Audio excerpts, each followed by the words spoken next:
Reading with your kids. Hola, ni hao, konnichiwa, assalamu alaikum, shalom, mahaba, ciao, bonjour, namaste, jumbo. Bienvenidos. Hey, my name is Jedley. Welcome to Reading with Your Kids. We're coming to you from the beautiful, wonderful, historical neighborhood of Reedville, located in the southwest corner of Boston, Massachusetts. We are so very honored and very, very happy that you're joining us in our mission to help all families grow closer through reading. We do that by sharing fun, thoughtful, and thought-provoking conversation with fascinating people who just happen to be writing books for kids of all ages. You can join us in this mission by telling all of your family and friends about the show and letting them know that they can hear us on the WREB AM/FM 24/7 radio network, and they can find us on the iHeartRadio app, on Spotify, Apple Podcasts, Good Pods, Podcast Addict, Amazon Music, Audible, CastBox, Player FM, wherever you find your favorite shows.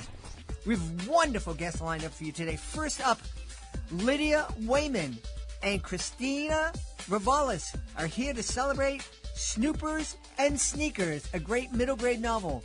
And later in the show, Scott Feld returns to celebrate Dax to the Max, Blah Blobs versus the Power Pods. This episode of Reading with Your Kids is brought to you by Woofy and the Dinosaur Adventures, delightful children's book written by Helen Rogerson.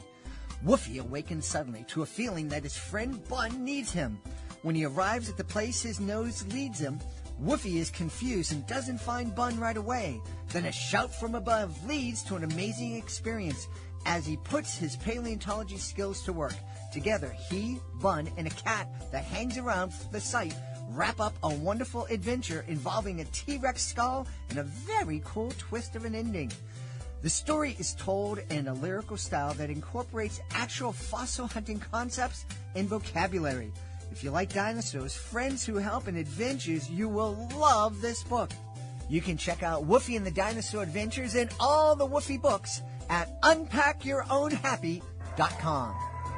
Hey families, would you like to share a miracle with your kids? At the Wolf Conservation Center, hope was fading. The endangered Mexican wolves dreamed of a pup, but none had come.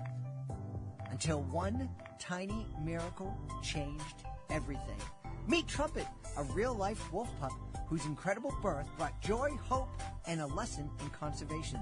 Trumpet the Miracle Wolf, written by Leocadia George, is a heartwarming true story that will inspire your whole family. Teach your kids the power of hope, love, and protecting endangered species. Get your copy today and join the wild adventure. I'm very, very excited. Our guests are coming to us from the beautiful city of Pittsburgh. They're here to celebrate their new middle grade novel. It's called Snoopers and Sneakers. First, let's welcome to the show Lydia Wayman. Hey, Lydia, how are you? Hi, I'm doing well. How are you? Delighted to have you on. It's a little chilly here in Boston, but I think this conversation is going to warm me up. Also joining us from Pittsburgh is the co-author, Cristina Rouvalis. Cristina, how are you? I'm doing great, thank you. Little chilly, but hanging in there. Yeah, so why don't we start with you, Cristina? Can you tell us what Snoopers and Sneakers is all about, please? Yes, it's a book about two very different sixth grade girls. One is cat obsessed and autistic, and the other one is like a dethroned social butterfly. And they're both going through some of their own little identity issues in sixth grade, which is kind of a turbulent time for sixth graders. And they really don't have much in common. They kind of irritate each other at the beginning of the book. But the one thing that they both love is they both have the best sixth grade teacher in the world, Mrs. D'Amico. And she's falsely accused of a crime at the school fundraiser.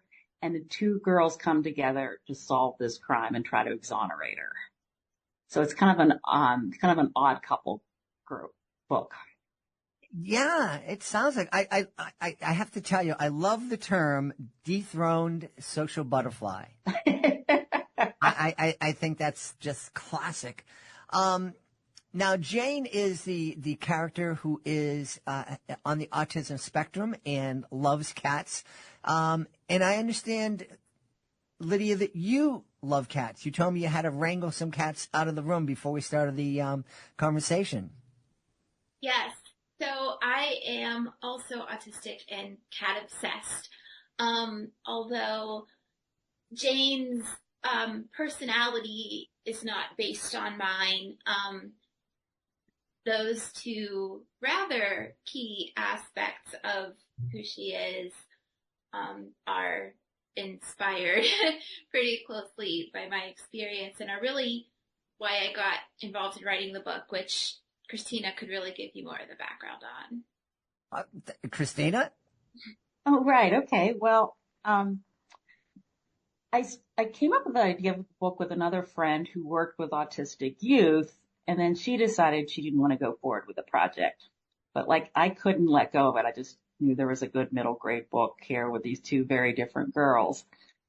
And, but I had to find someone who could help write this authentic autistic voice because I obviously couldn't. So I reached out to an adult autism group and I told them that the character of Jane was cat obsessed. And, I'm cat obsessed. I wanted my character to be cat obsessed. And she said, well, I know the perfect person, Lydia Wayman. She's totally cat obsessed. And they said, we'll pass her information on to you. And if she's interested, she'll get in touch with you. Well, I didn't really have high hopes that, sometimes I'm a journalist in my real life. And sometimes when people say that, you never hear from them. But that day, probably within an hour, I get this email and it says, cat obsessed autistic girl at your service.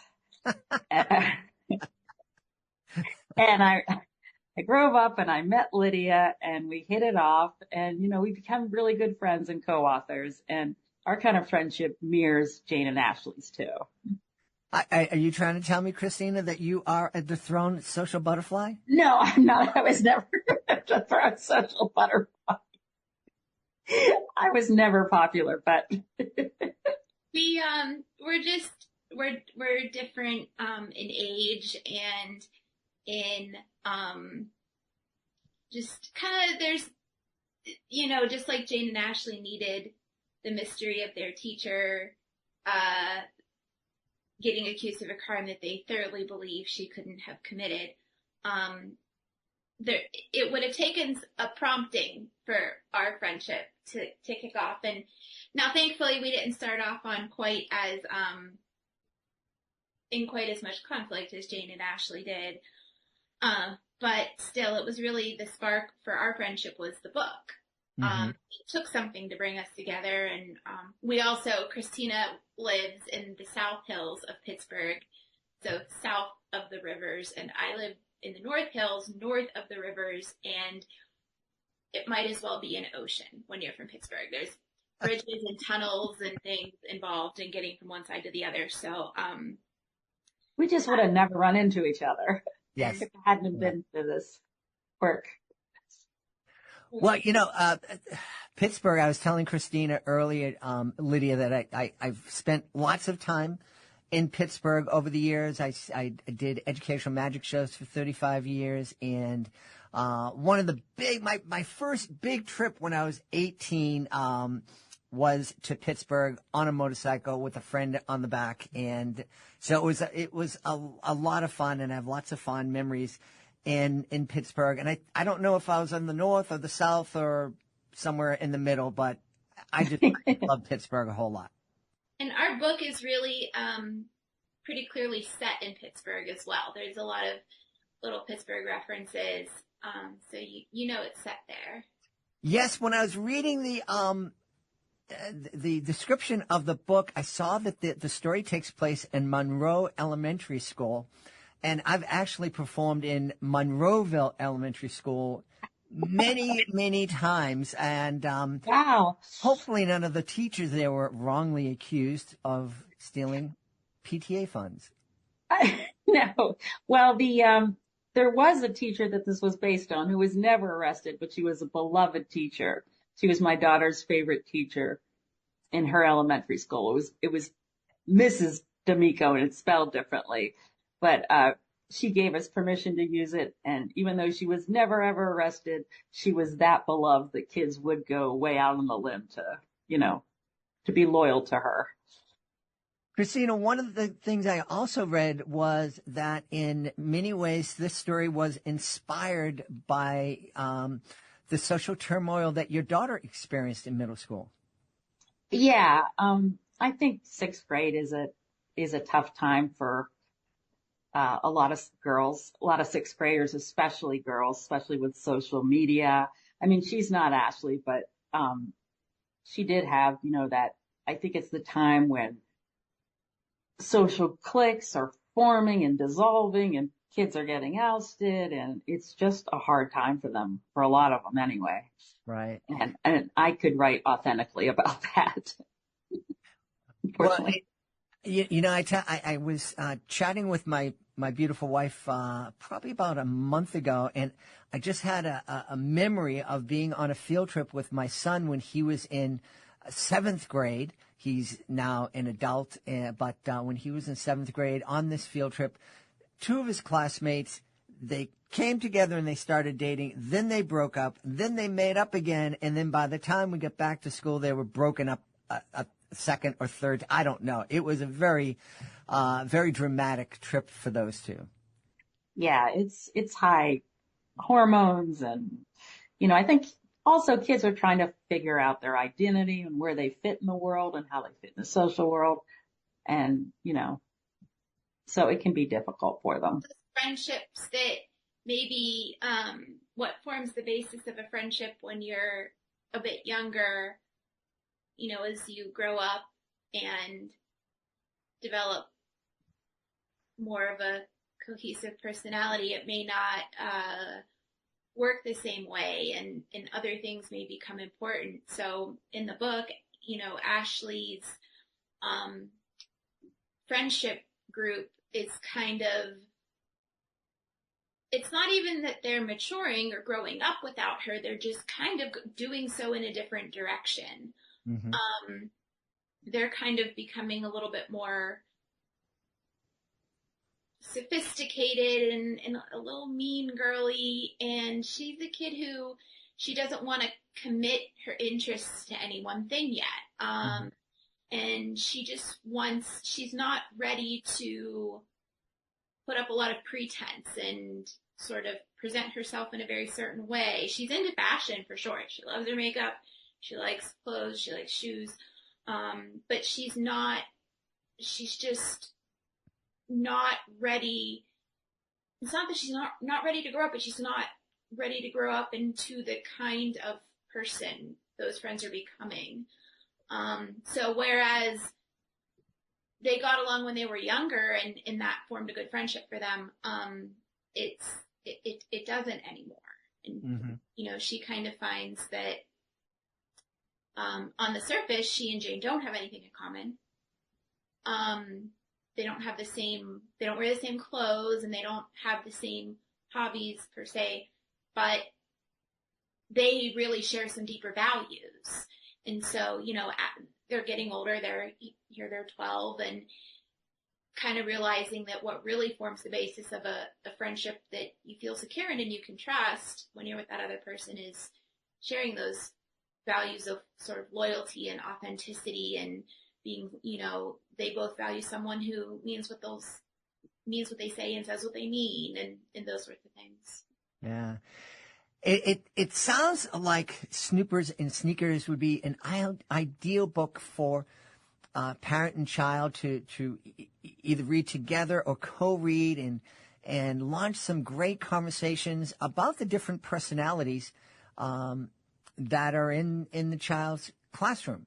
A great way to kind of for a mom or a dad or a caregiver to say, you know anybody like Ashley in your class, and you know anybody like Jane in your class, and just a great way to just start conversations about friendships and school and dynamics.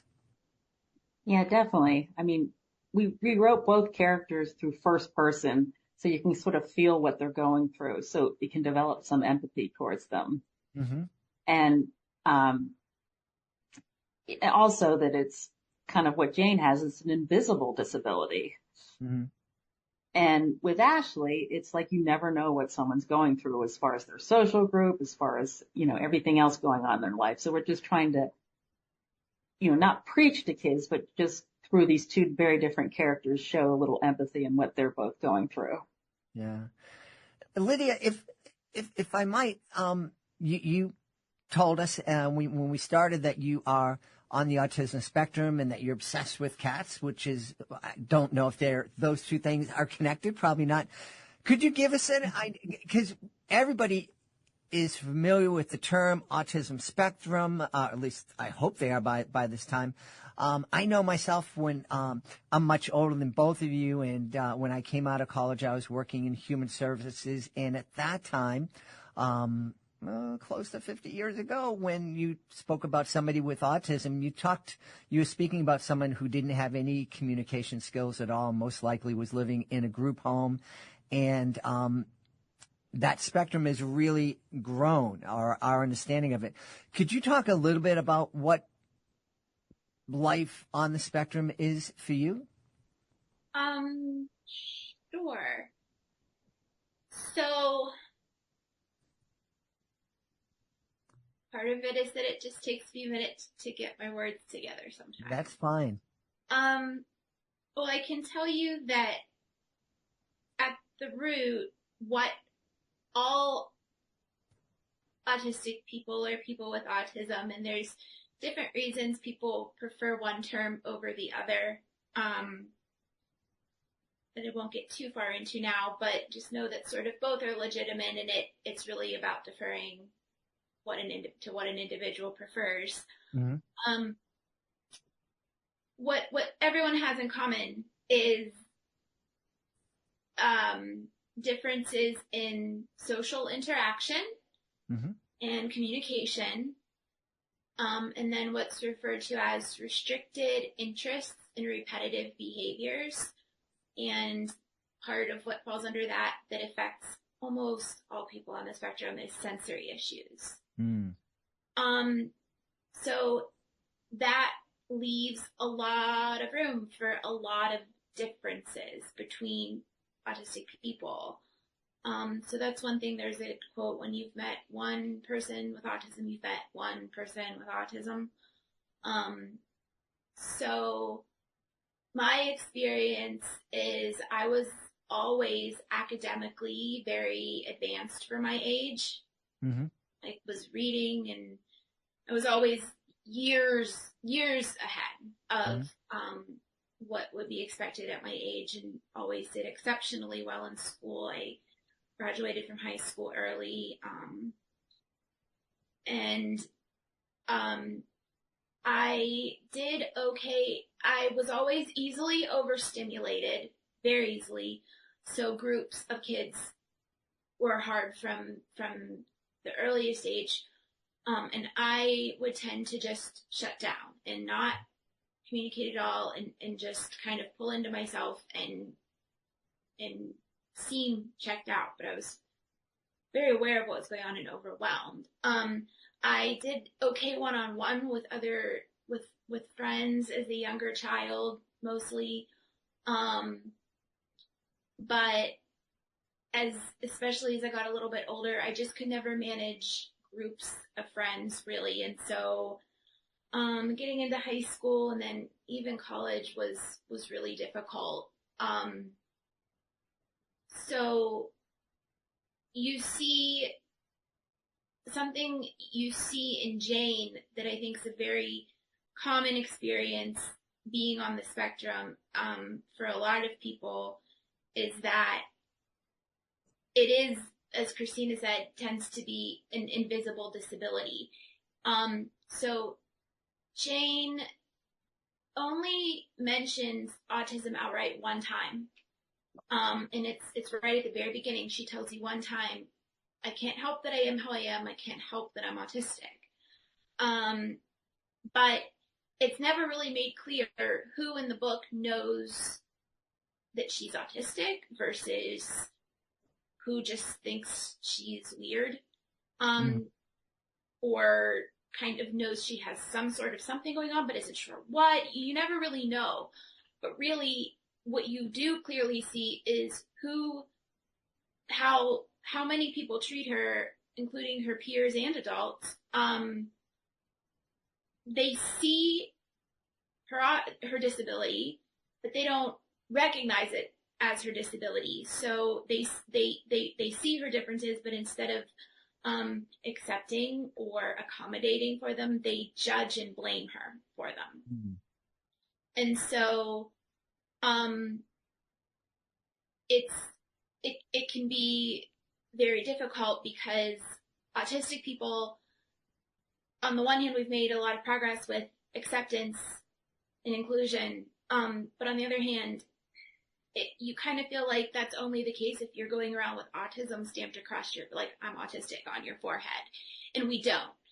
So what autism tends to look like in daily life is, the person, it's what you might see in real life is a parent who seems like they're coddling their kid, or, a teenager who it's like, and you're just wondering why are they acting so bratty or not acting their age, or someone who's really, really particular about what they eat to the point where you're like, this just doesn't make sense, just eat the food, or someone who can't modulate their voice volume, or someone who doesn't make the right eye contact. So I've had different experiences from Jane, but I do often have the experience that,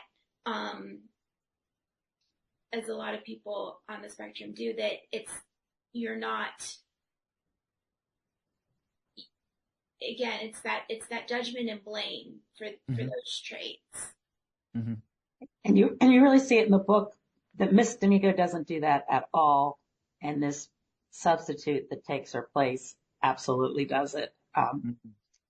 Kind of blames Jane for not conforming and doesn't try to understand her, and actually gets mad at her because she's too advanced. Yeah, it's there's a quote by this time I can tell you it's by Paul Collins, and I just think it's too good not to share, that autistic people are the ultimate square pegs. And the problem with trying to fit a square peg into a round hole isn't how hard you have to hammer it. It's that you'll destroy the peg. And somebody like Miss D'Amico is someone who's figured out that you can just drill a square hole. This is really not a problem. You can treat Jane in ways that fully respect her individuality, and it really doesn't take, Miss D'Amico treats Ashley like just as much of an individual. That's what makes her a good teacher. She's not giving Jane special treatment. Mm-hmm. Yeah, she talks to her about fashion. Mm-hmm. Yeah. Things that Jane thinks are frivolous, but they have that in common. Yeah. But there's a lot of people out there like Mrs. Flynn who are just want to pound that square peg into that round hole. Yeah. I as you were speaking, I think that this would be just phenomenal conversation starters to sit down and talk with our kids and remind ourselves that we don't know what's going on in people's lives. And it really makes a lot of sense for us to be empathetic and trying to be understanding and not judgmental. Yeah, definitely. Yeah.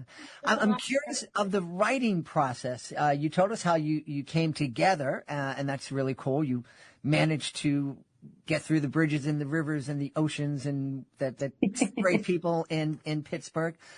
When you did come together, what's the process? Is there one person who kind of mans the keyboard and the other person makes, suggestions, or do you take turns, or what's that like? We always wrote together. I mean, everyone assumed that she wrote Jane and I wrote Ashley, but that's not really the way we did it. We would write together, and Lydia does like to take that keyboard sometimes. Sometimes we're screen shared, so we're looking at the same screen. But yeah, we were. it's so often, it's hard for me to verbalize off the bat. So a lot of times I type it and then go, and then it's just in front of both of us. But So, we would write together, which I don't think I could do that with many people at all. But with Lydia, it just really worked. I mean, even though I never was the dethroned social butterfly, we do have different strengths and weaknesses, and they sort of complement each other in the writing process Well, in the that's same way that Jane and Ashley had different strengths and weaknesses that enabled them to solve the crime together. yeah. Well, that's really wonderful. I'm curious, Lydia, are you and Christina planning on making this a series or writing some more books in the future? we, an emphatic yes to the general spirit of the question. And as for specifically about a series, we have the skeleton and a few chapters written of what would be a sequel. So yeah, I think we're probably leading that direction. We also have a concept for a book that I'm really excited about that I hope we'll get to, that also has an autistic female main character who's very different than Jane. So it would be fun to we want to spend more time with Jane and Ashley.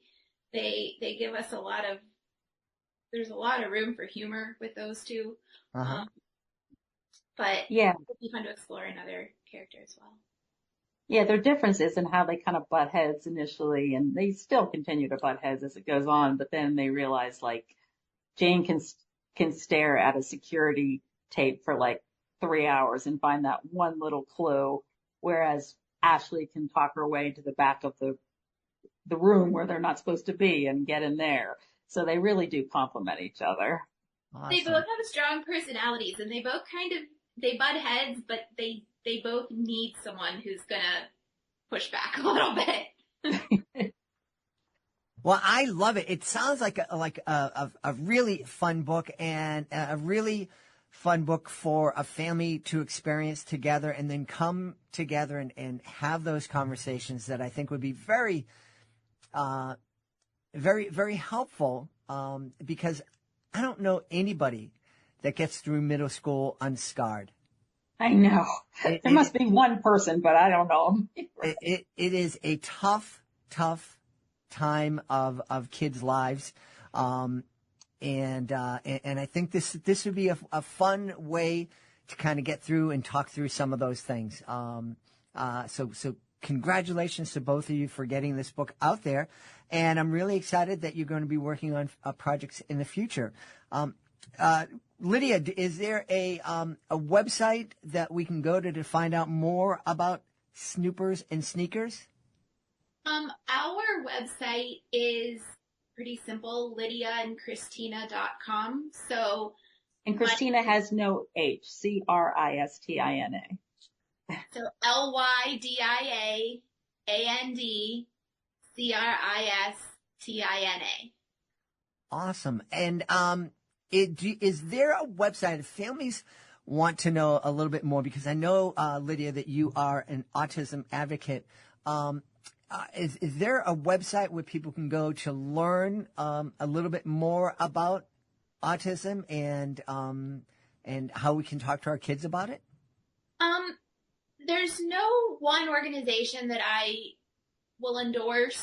But what I will say is there are a lot of resources out there at this point that come directly from either autistic adults or even autistic kids sharing their perspectives. And I highly recommend, those are spread across through different organizations and websites and agents. There's no one direct, path to get there, but becomes pretty clear pretty quickly if what you're reading or watching is coming from an autistic person or not. And there's people with all levels of support needs that share their perspectives in different ways. And so you know the whole width and breadth of the spectrum is represented out there.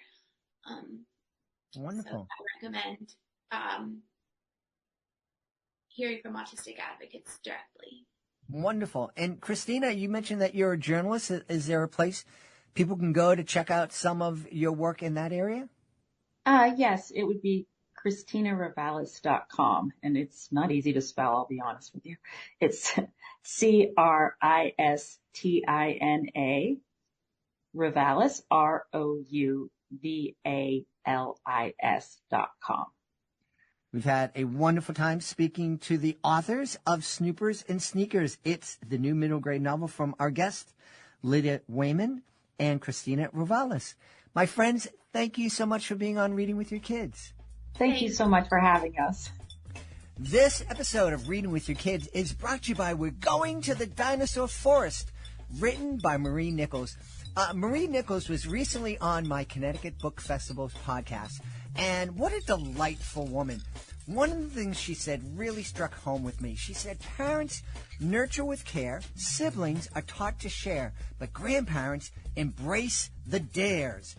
We're Going to the Dinosaur Forest is a colorful, fun-filled book where this grandmother dares to embark on a wild journey with her grandson into the dinosaur forest. It's available on Amazon. It's also available on bookshop.org. You and your kids and you and your grandkids are going to love this book. It's We're Going to the Dinosaur Forest, written by Marie Nichols. I am really excited. I love when past guests come back on the show to celebrate their new work, and that's happening today. We're here to celebrate a young reader book. It's called Dax to the Max, Blah Blobs versus the Power Pods. Please welcome back to the show, Scott Feld. Hey, Scott, how are you? Hi, Ted. I'm great. Thank you for having me. Good to be back. Delighted to have you on. You have made your life's work all about inspiring and mentoring kids. Yes, I have. Where does that passion come from? My very first job when I was like 16 was working with kids for whatever reason. I was teaching swimming and created a water polo team for them. And then I worked at different camps and after school programs and got an early childhood education certification.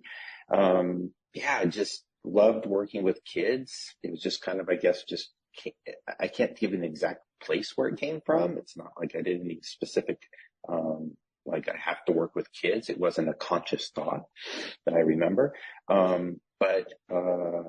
So then I started my own party company. I DJ'd for kids. And then when COVID hit, I had always thought I wanted to write a book. So I wrote the first Dax to the Max, which was a picture book for younger kids. My own son was 5 at the time.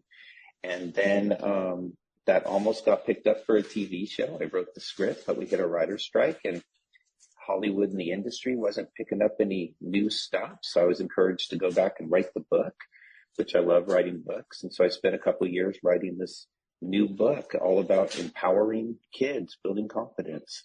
And I also have courses called The Keys to Unlock Your Inner Superpowers that I teach. So like you said, it's just all about empowering kids, but hopefully doing it kind of in an entertaining way. Thus the blah, blah, blobs and power pods, right? So let's talk about the book. Who are the blah, blah, blah blobs and the power pods? So the blah, blah, blobs are the creatures or creations that are made through stink think. And so whenever you have thoughts like, I can't, it's too hard, I don't want to try, I'm not good enough, this is what's considered stink think. And so I sort of made a visual of these creatures that come to life. They morph from that stink think, a colored haze into a blob. And it's that blob that gets in the way of you doing what you want to do. Whatever that fear is, they're born of that fear. So that's what a blah, blah, blob is. They have different names and different personalities too. You know, that idea of stink think, we certainly have lots of evidence, and it's really cool. You know, I grew up at a time where, Saturday Night Live was on. We had this character, Stuart Smalley, who would come out and do positive affirmations, and everybody laughed at how silly it was and this kind of woo-woo thinking. But we have a lot of evidence right now that affirmations and positive thinking can really make a difference. in our lives. I think it can make a big difference in kids' lives. Do we also have the kind of evidence that proves that when we're involved in that think, when we're giving ourselves those negative messages, that also affects us? Yeah, of course. I mean, when it keeps us from doing something that we want to do, we talk ourselves out of doing something with an excuse that sounds reasonable, but we know it's actually not. So as an example, one of the blah, blah, blobs is algo. Algo is the purple blob that comes to form when you won't do something because you're having an unreasonable, keyword, thought that you're going to get hurt. Even though there's evidence that lots and lots of people, lots and lots of kids with no real special skills might try this thing and they don't get hurt. Mm-hmm. And so you still think, I can't do it. I'm going to get hurt. So that becomes your excuse. And that doesn't feel good because you feel left out. Your confidence dives when you can't go and try things.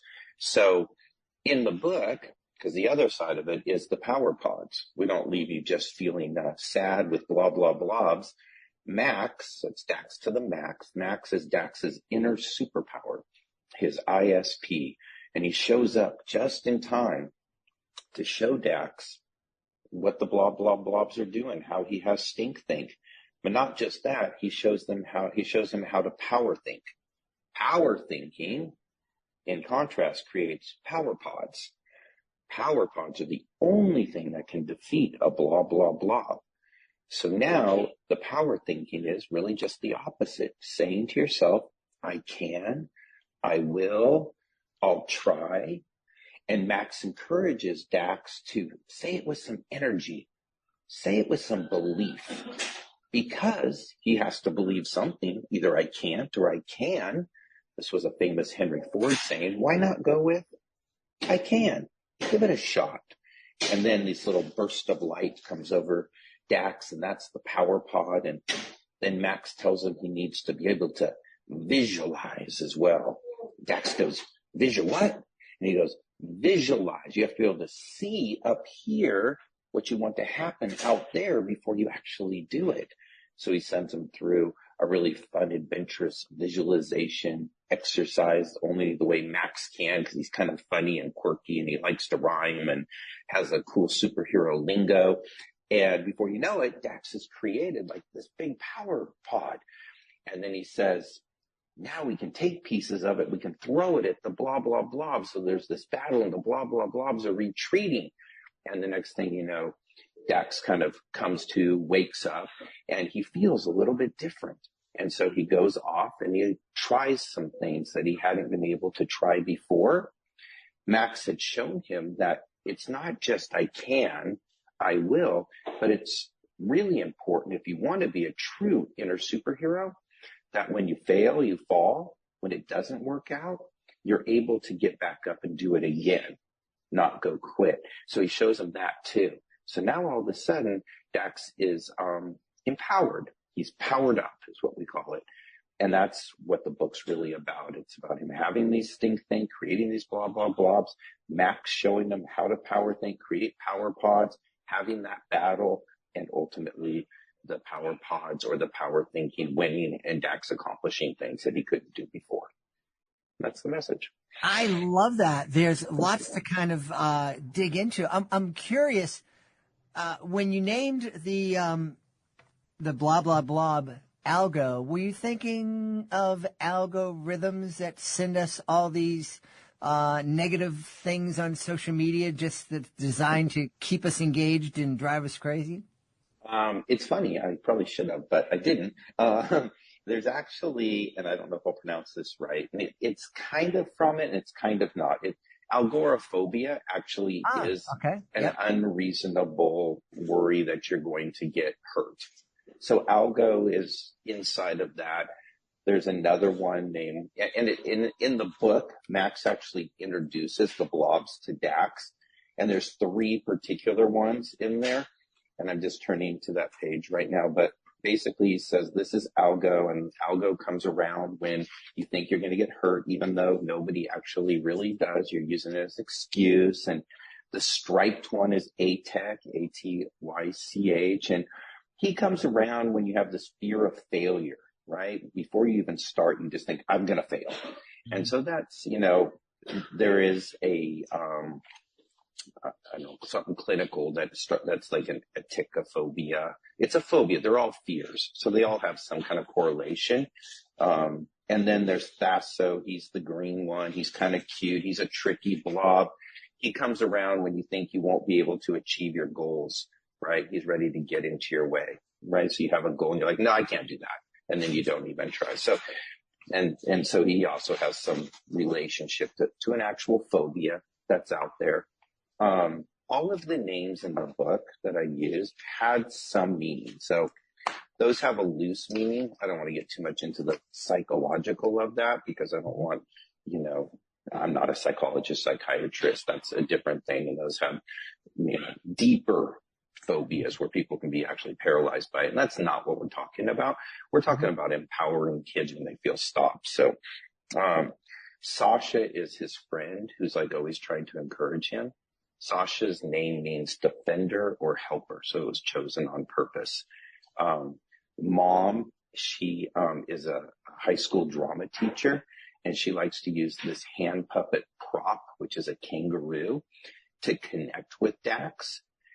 The kangaroo's spiritual energy encourages people to seek guidance. It also has a presence of protection with the pouch and energy with the bounce. So the kangaroo was chosen as that puppet to actually support Dax on purpose.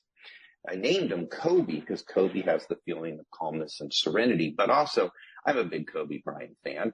My book's being released around the 5-year time of his passing, and so it's kind of an homage to Kobe Bryant there, naming him. And it sounds cool, Kobe Kangaroo. Max shows Dax a place called it's the Power Up Place. The Power Up Place is where the blobs don't exist. This is where they're trying to get to. This is where you have that feeling of strength and power and calmness where you can actually go do something. And the UP in up is unlimited possibility, power, or potential, or all of the above. So that's the UP. And the ISP, which is the inner superpower. So, a little play off of ESP, right? Mm-hmm. Not ESP, it's your ISP. So a lot of that was all kind of formulated on purpose to give it a little richer, deeper meaning. Yeah. Well, I love that there's that connection with Kobe Bryant. I have a very slight connection with Kobe Bryant myself. We were on stage, on 2 different stages, but at the very same time at the Orange County Children's Book Festival, right before the accident. And despite that, I still had some people in my audience. So I always thought that was pretty cool that, Kobe didn't draw the biggest crowd, but I still get some folks to come over and watch. Hey, you're a big deal, Jeff. I already know that. People know that. One of the things that you mentioned was encouraging kids to visualize themselves doing something. And I think that is so very important. And that is something that I know absolutely works. It is something that athletes use. It is something that performers use, something that I use before I would go out on stage, just to visualize yourself out there doing that thing that you might be nervous about, and a new thing that you're trying. And it's such a great skill to teach kids. Yeah, totally agreed. And as I was writing it, I at first wrote just about visualizing, seeing yourself do it and accomplish it. But as I was reading that, I was talking to my wife, it was like, but that's not always the way it goes. And we all know that.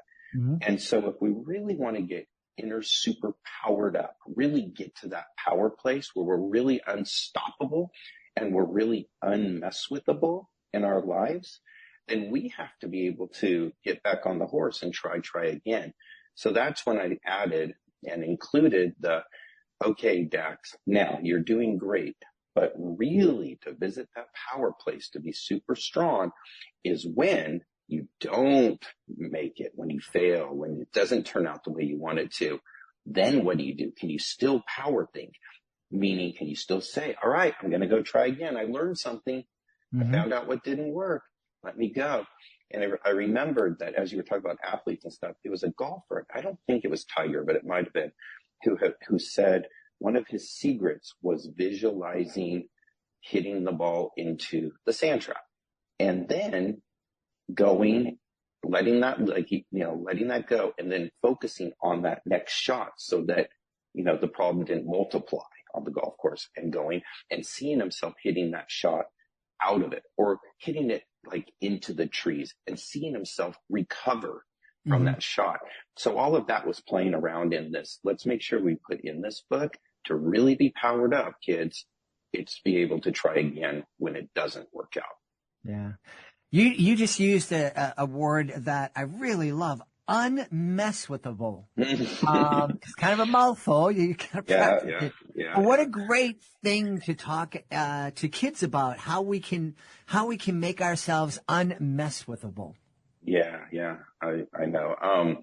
It is a good thing. And inside of this book, when you have these blobs that are messing with you, it fits. It's a fitting thing, because now what you want to do is you want to become unmesswithable. The blobs come, you have a little steam think, oh no, they're not going to mess with me. Not this time. Now I know how to create a power pod. Now I know how to power think. Now I know how to defeat them. I know what to do when they come. And that's power. Yeah, absolutely. One of the things that you were sharing with us early on, and it's obvious that you have become unmesswithable, was when you shared that you were this close to getting that animated series, and then the strike happened, and then it disappeared for a time, but you didn't let it mess with you. I know that there are a lot of aspiring authors that are listening to the show who have come so close to finding an agent or finding a publisher. How can we as adults, as creatives, help ourselves become unmesswithable? If you have a big goal, if you have something that you really want to accomplish, and for me, it's an empowerment movement. The TV show was an access to that, and albeit a great one. I wanted it, right? But it's funny because it was never part of the original plan. I released the first book, and I got contacted by a production company who said, have you ever thought of a TV show? And I said, I hadn't, but let's go. And I had to learn what that meant. How do you write a script? And I went through that process for 1.5 years, and it was a ton of work. And it really looked like, this was going to take off. But then the writer's strike happened. I didn't know what that meant. And I was like, this is going to affect us. And she was like, the producer was like, yeah, like in a big way. Like, this may not happen. We don't know yet, but probably. So I had to tap back into my purpose. See, it hadn't ended for me. That wasn't the end. That was just an avenue that I decided might be a good one. TV's a big medium to get my message out. Right? So this could be a good one, but it wasn't even part of the original plan. I had to remember, what is the big picture here? And so when they say, look, the industry is going to be like this, you're going to have to bring your own following. It used to be they liked an idea. They would fight for the idea. They would, use their own marketing to get people behind that idea. Not anymore. You got to get that 100,000 subscribers or that 1 million followers and bring that to them so that they can feel confident that they're already going to have a built-in audience. And the way to do that is go back and write a book. And I was like, so, I want to be clear. I was not unmessable from that moment. I was like, oh God, I just did all this work. I'll write another book. But let me tell you, the process of writing this book, which I'm so proud of, and it's gotten such good reviews already, and it's just come out, and I'm going on a marketing blitz with it. I'm putting everything I possibly can into it because I think it's going to be a true difference maker. And if we think about it, that book maybe never would have come about, probably would not have come about had I not gone through the challenges, obstacles, and the journey that I've gotten to. So now I just say, what's next, right? Bring it on. Here we go. What is it? Let's go. Well, that's really exciting, and it's a great reminder to all of us to make sure we get back up on that horse and make sure our kids see us getting back up on the horse. One of the pieces of advice I give young parents whenever they ask me is, let your kids know that you're not perfect. Let them know that you make mistakes, that bad things happen to you, but you don't let it get you down. You don't let it stop you. Absolutely. And as I think you know, I have full practice on what I write, what I teach at all times, because I have a 9-year-old son, and this is the age group I'm writing for, right? That 7 to 11-year-old age group. So I get to practice. Like, I learn along the way. I don't have this all down, but I'll say something, I'll do something, I'll go, oh, wow, that really landed. Yesterday he told me, Dad, I manifested something. I went, wow, he's listening, right? You can manifest things. And other times he'll say something and he'll be like, nah, I didn't really like that. And I'll have to just check it out. I'll have to be like, what was it about that thing I said or what I did or how that happened that he didn't like, right? So most importantly for me to be the best dad possible, but also for me to be the best teacher, coach, and writer that I can be. Yeah. I'm curious. You have such positive energy, this great message for kids. What's it like when you're with a group of kids, either reading the book or sharing some of these ideas, telling them about their ISP? I imagine there's all sorts of excitement and pandemonium. They are kids, and some of the readings that I've done have been like in their library class here at the school that my son goes to. The first thing the librarian said is, I want you to read to the second graders. And I was like, second graders? That seems a little young. I'm not sure that's my age, but I'll try. And I went and I read to them. And at the end of the book, like half of them got up and goes, I want to check out that book. I want that book. And I was like, oh, wow, this is really good. This is exciting. So that felt great, obviously. And then I read to some fourth graders, right? And this is a whole different kind of thing. And I'm watching them and they're kind of squirmy a little bit in that. And we're reading and I make it an interactive reading. Like if Max says to Dax, he's like, say I can, I will. I'm like, all of us, let's do what Max said. Let's say I can, I will. All right, Max is telling us to visualize. Let's all think of something that we'd like to accomplish today, tomorrow, next week, something that we're up to. Let's see ourselves doing it, right? Let's just go ahead and do these little fun exercises. So I try to include them and make it interactive. So yeah, I mean, but look, as the person who wrote the book, you're in your own head, like at it, and you have to get present. You have to keep yourself present and present. You can't be thinking, did they like it? I wonder if they like that. That's the, like questioning and stuff. So yeah, I mean, there's a lot of excitement and enthusiasm, but there's also is it landing, right? I want it to land. I saw a third grader that I know in the library today, and I was just kind of joking with her, and my book was up, and I'm like, hey, Logan, have you checked out this book yet? And she looked at it and she goes, I read 2 levels above that. And I'm like, oh, interesting. And so I'm talking to her mom and I'm like, it's the message inside that's for that age group, but kids read at different levels, right? And it might be easy for some and harder for others and stuff like that. And she's like, oh yeah, that makes sense. So I'm learning. Like, I didn't expect that answer. Like, oh yeah, I read 2 levels above that. Sorry. Yeah, but we can all learn something. I mean, I know when I was reading with my kids, there were some great lessons that were written for my kids, but boy, I learned a lot and took a lot away from that. So we should get Logan and give it a shot. Maybe the way to get Logan to read the book and to hear the message is to ask her to read it to some younger kids, maybe some kindergarten. What a great idea. Yeah, that's such a good idea. And these fourth graders have like a reading buddy things that they do with the kindergartners. So that's something maybe I can talk to them about. What a good idea. Awesome. Hey, you know what else would be a good idea is if you told everybody where they could go to find out more about Dax to the Max, Blah Blobs versus the Power Pods, and also find out more about you and what's going on in your life. Yeah, for sure. So I have a website, which is my name, scottfeld.com, SCOTTF, like Frank, ELD, like David.com. So there is the book, and there are my courses, and there's my bio, and a lot of the information. There's a blog on there I try to keep up with. And then there's links to social media pages. And then, of course, my book is available there and Amazon, as usual. So next to the Max, Blah Blobs, there's Power Pods. The paperback and Kindle right now, the hardcover coming soon. We're still working with Ingram Spark to get that officially done. Wonderful.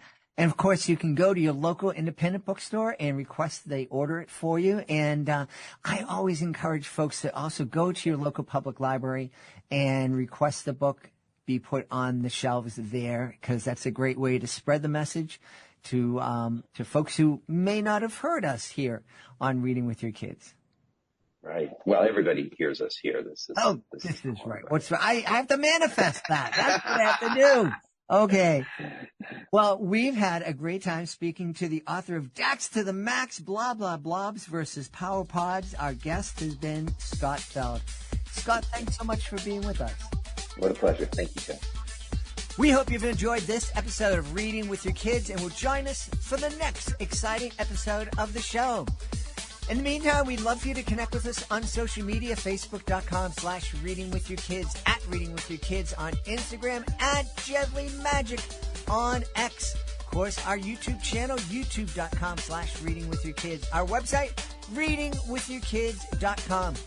We'd really appreciate it if you could connect with us on your favorite podcast app and subscribe to the show on the iHeartRadio app, on Spotify, Apple Podcasts, Good Pods, wherever you find your favorite shows. I want to thank the folks who made today's show so wonderful, starting with our guests, Cristina Rouvalis and Lydia Wayman. Please be sure to check out Snoopers and Sneakers. Also want to thank Scott Feld. Be sure to check out Dax to the Max, Blah Blobs versus the Power Pods. I want to thank my team, Fatima Khan, Chris Doherty, Rory Grady.